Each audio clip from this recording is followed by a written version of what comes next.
Hello everyone, আরেকটা নতুন recipe তোমাদের সঙ্গে শেয়ার করছি, যেটা হলো কাঁচকলার কোপ্তা কারি। তো এটা বানাতে প্রথমে আমি নিয়ে নিয়েছি কাঁচকলা, তার সঙ্গে দিয়ে দিয়েছিলাম আলু সেদ্ধ এবং আগে থেকেই ছানা বানিয়ে রাখা ছিল সেই ছানা। সব একসঙ্গে নুন, হলুদ, একটু গরম মশলা, কাঁচা লঙ্কা, শুকনো লঙ্কা সব দিয়ে মেখে নিয়েছি।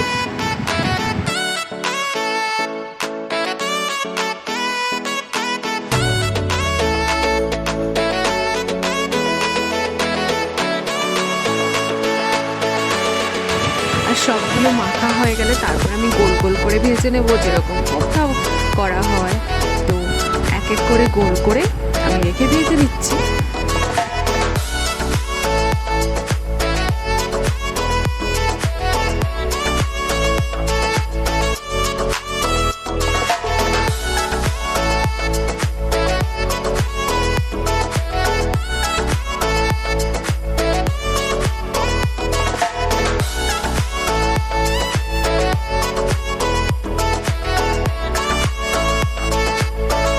তারপর কড়াইতে একটু সর্ষের তেল আর টমেটো দিয়ে তারপর আগের থেকে তৈরি করে রাখা মশলা, লঙ্কা, আদা, জিরে পেস্ট দিয়ে ভালো করে নাড়িয়ে একটু হলুদ আর নুন দিয়ে মশলাটাকে কষাতে শুরু করলাম, এবং কষানো হয়ে গেলে জল দিয়ে তারপর ফুটে আসার পর শেষে নামানোর আগে কোপ্তাগুলো দিয়ে নামিয়ে নিলাম।